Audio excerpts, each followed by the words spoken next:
"Woe is me," says the prophet, "because, like a hungry man looking for a cluster of grapes after they have been harvested, he cannot find a single upright person."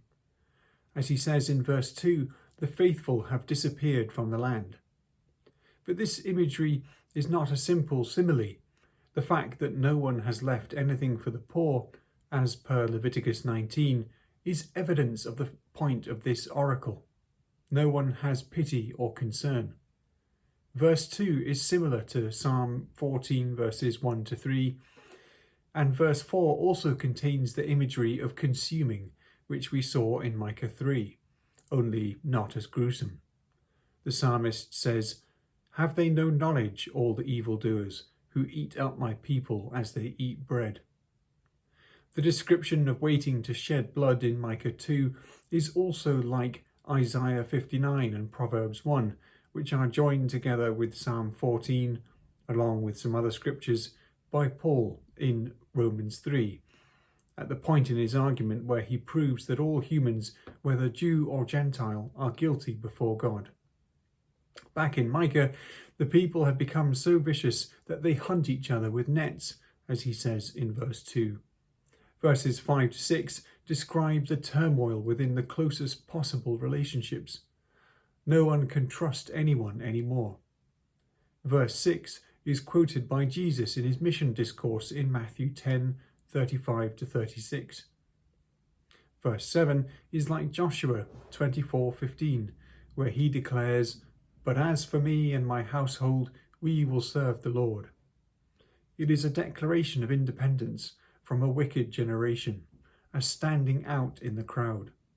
This can be a very vulnerable thing to do, but even if there is no one he can trust among the Israelites, he can still trust and hope in God, who will rescue him from this evil time.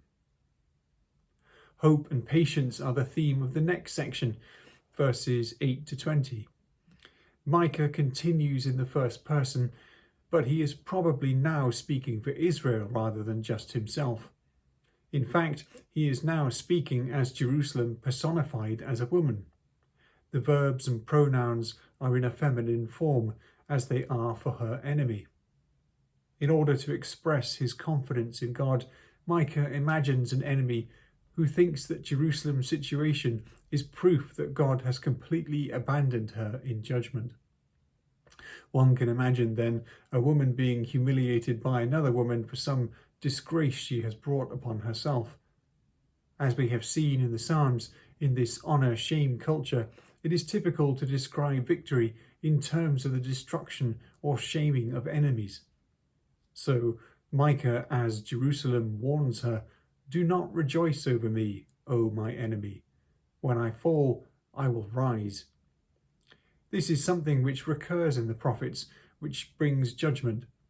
Those nations, often ones close by and related to the Israelites, who celebrated and clapped and even despoiled Israel when they were being punished by God, will receive a response from God. We have already seen this in Joel 3.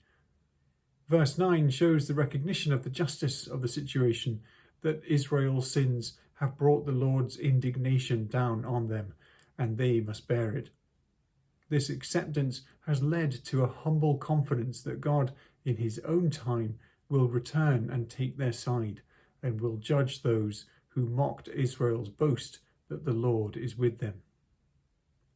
Verses 11 to 14 now portray the restoration of Israel, using various images to portray the fullness of it. The walls of Jerusalem will be rebuilt, the boundary will be enlarged. This might be a similar hope to the one found in Isaiah 49 and 54, where the next generation will be so blessed and numerous that they will need more room to spread out. People will come to Jerusalem. Does Micah see exiles returning here, or foreigners who have come to be taught of the Lord and receive justice? He does not specify, and both would fit. In verses 14 to 15, Micah asks God to shepherd his people.